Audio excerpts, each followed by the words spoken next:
watching the Northern Bahamas? You're watching the Bahamas Tonight, Northern Edition. Welcome back. Independence celebrations continuing on Grand Bahama. The latest event, a gospel and cultural show in East Grand Bahama this Friday night. Scores of residents turned out to take part in the praise and worship.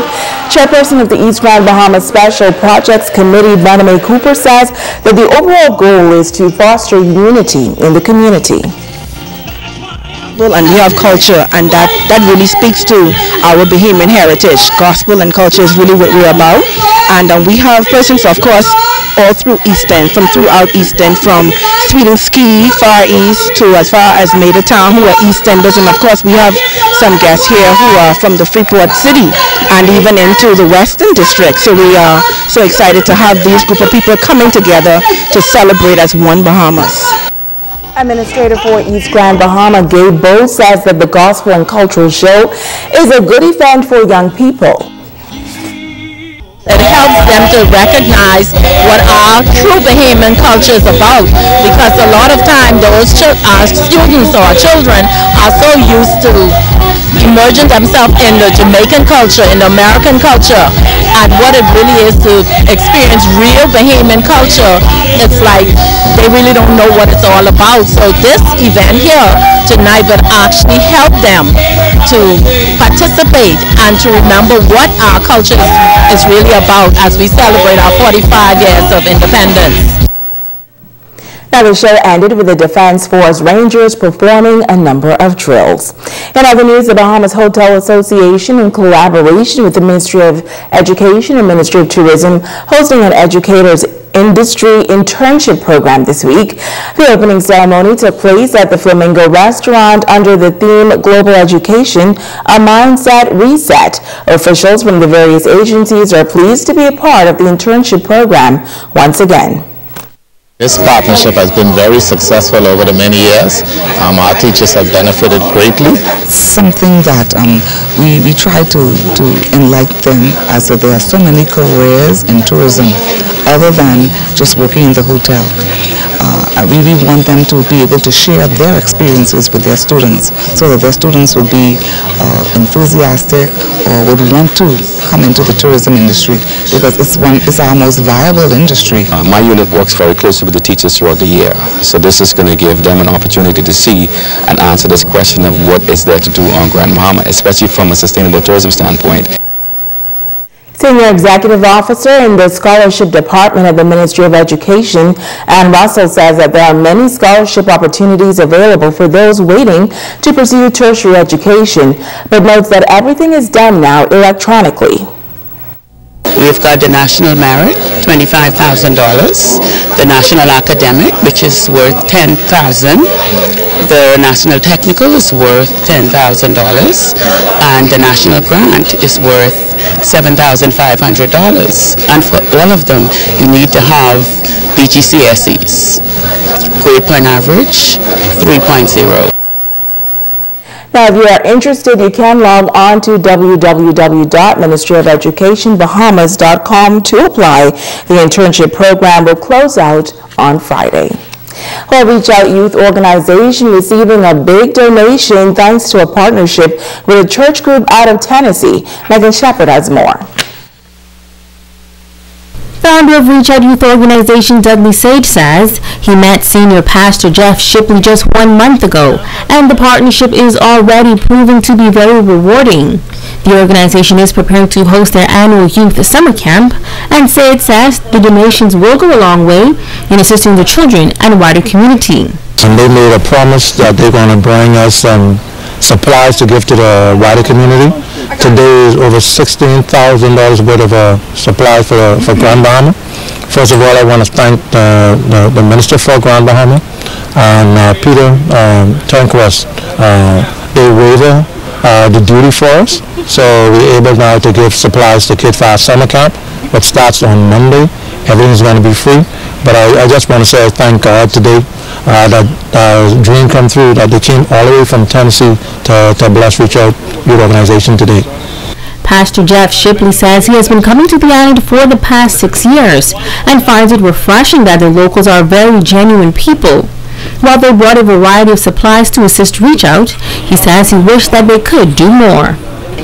Air conditioning, fans, chairs, sinks, stoves, fryers, just anything. They feed so many of the children in this community. We have really a heart for this community. This is our 6th year here, and we were actually tried to meet with some of the politicians to see if we couldn't refurbish this community center over here. It's Pine Ridge Community Center, but we didn't get a lot of response, but we were really going to want to rebuild that.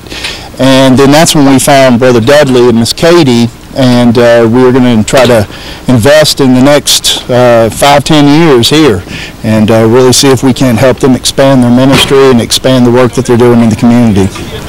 Shipley explains more about what his church does around the world. We're just really impressed. We as a church go all over the world, but we like to find people who are already actually doing something rather than having one of those church visions of a plan 30 years from now. And then we are a unique church in America because we take nothing. We won't take love offerings. We don't take a dime. My church people raise everything by themselves, and they work all year, some of them 2 jobs, and then we take all that money and invest it into ministries that are already at work around the world. Some 25 missionaries are also on island to assist with the camp. Now, the annual summer camp will run from Monday, July 16th through July 20th from 9 a.m. to 2 p.m. at the center on Bunyan Lane. The Scouts Association has been a part of the Bahamas since 1913, training and developing young persons into productive citizens. Over the weekend, a training camp was held on the grounds of the Bishop Michael Eldon Primary School. The 16 participants took part in first aid training and much more. A ground house ceremony was held as well. Chief Commissioner Brian Christie and Course Director Robert Bartlett say that the organization continues to focus on the spiritual, mental, and physical development of young people.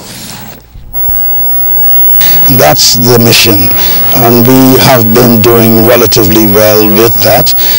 Of course, there's always a need for dedicated leaders, so we would reach out to like the fraternities and the sororities, some of the Junkanoo groups who have the time. If they want to become leaders, we do the training as if the training team as we have done here this morning, this weekend. So we're reaching out to people to come and be a part of one of the most dynamite youth program in the Western Hemisphere, Scouting. We also have a little segment called the Rat Patrol, and these are younger scouts who are actually working as facilitators, so they are runners and, you know, helping the quartermaster, and at the same time they are getting some of the feedback and seeing what scouting is all about, and hopefully that will encourage them to want to be leaders as well.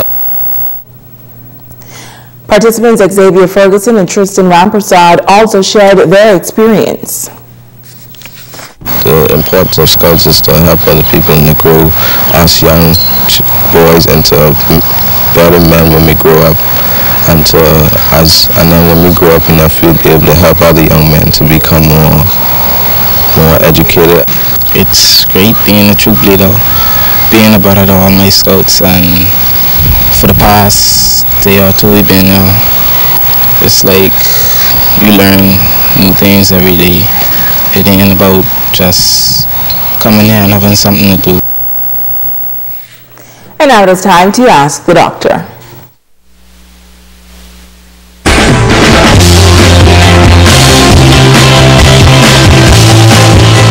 Welcome. Yvette asked, over the past 4 weeks, 6 members of my family contracted what we believe to be pink eye.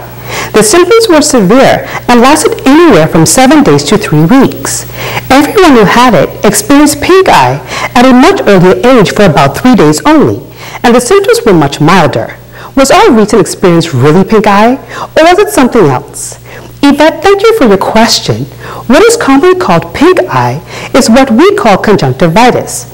It is an inflammation or infection of the conjunctiva, which is the clear covering that lines your eyelid and covers the white part of your eyeball.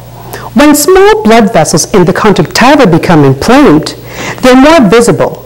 This is what causes the whites of your eyes to appear reddish or pink.